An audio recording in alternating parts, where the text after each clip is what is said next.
السلام علیکم ورحمۃ اللہ وبرکاتہ۔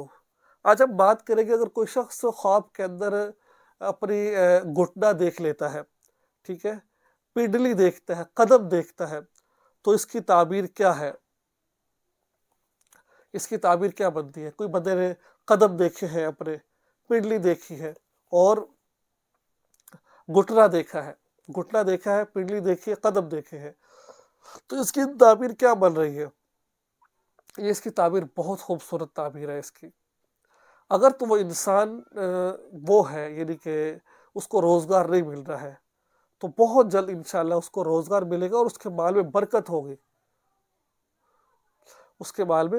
ہوگی، اگر اس کو مال نہیں مل رہا ہے۔ اگر وہ وہ کاروباری آدمی ہے، اس کو کاروبار میں خسارہ ہو رہا ہے، تو یہ نشانی اس بات کی طرف ہے، عنقریب اس کا جو مال ہے اس میں اللہ تعالیٰ وسعت عطا فرمائیں گے، اس کا مال بڑھے گا، جس سے اس کو بہت زیادہ فائدہ ہونے والا ہے۔ تو بہرحال کسی نے قدم دیکھ لیا، پنڈلی دیکھ لی، یا پھر گھٹنا دیکھ لیا، تو یہ بری تعبیر نہیں، یہ بہت اچھی تعبیر ہے۔ یہ انسان کی ترقی کی طرف اشارہ ہے، انسان کے جو سے مالدار ہونے کی طرف اشارہ ہے، ٹھیک ہے۔ اگر اس کے پیسے رکے ہوئے وہ مل جائیں گے، اللہ اس کو غنی فرمائے گے انشاءاللہ۔ تو یہ تھی آج کی ویڈیو، مجھے امید ہے کہ آپ کو ویڈیو اچھی لگی ہوگی، دعا میں یاد رکھیں، چینل کو سبسکرائب کریں اور اس ویڈیو کو آگے شیئر ضرور کریں۔ السلام علیکم ورحمۃ اللہ وبرکاتہ۔